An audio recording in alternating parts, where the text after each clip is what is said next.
नमस्कार मित्रांनो, मी संतोष आपल्या यूट्यूब चॅनलमध्ये पुन्हा एकदा आपल्या सर्वांचं सहर्ष स्वागत. मित्रांनो, आजचा विषय खूप वेगळा आहे आणि फक्त 2 मिनिटाचा आहे, तर कुठेही स्किप न करता हा व्हिडिओ पूर्णपणे बघा. आणि तो व्हिडिओ आहे आपल्या जगप्रसिद्ध भारत देशामधलं, आपल्या भारतीय संस्कृतीमधलं एक खूप प्रसिद्ध नावाजलेलं नाव म्हणजे स्वामी विवेकानंद. मित्रांनो, 1893 अमेरिकेमध्ये शिकागोमध्ये एक धर्म परिषद भरली होती आणि त्या धर्म परिषदेला स्वामी विवेकानंद हजर होते.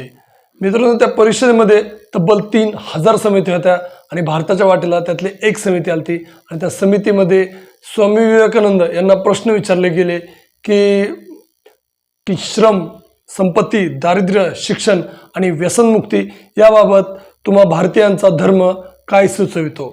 तर मित्रांनो, या प्रश्नाचा या उत्तरासाठी जेव्हा स्वामी विवेकानंद स्टेजवर आले आणि त्यांनी सहजच मित्रांनो काही शब्द उच्चारले, ते म्हणजे my brothers and sisters in America.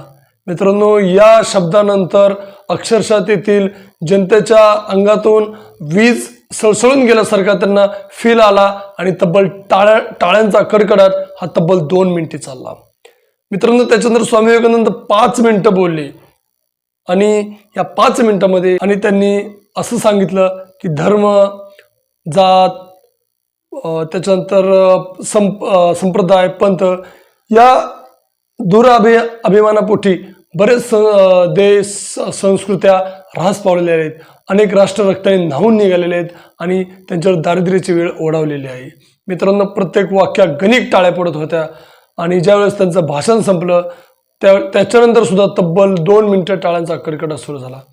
त्याच्यानंतर ते जगप्रसिद्ध झाले आणि त्यांच्याभोवती एक अद्भुतेचं वलय प्राप्त झालं आणि या त्यांच्या भाषणाला प्रभावित होऊनच मार्गारेट नोबेल, ज्याला आपण भगिनी निवेदिता म्हणतो, त्यांनी त्यांचं शिष्यत्व पत्करलं आणि त्या समाजसेवेसाठी भारतात आल्या.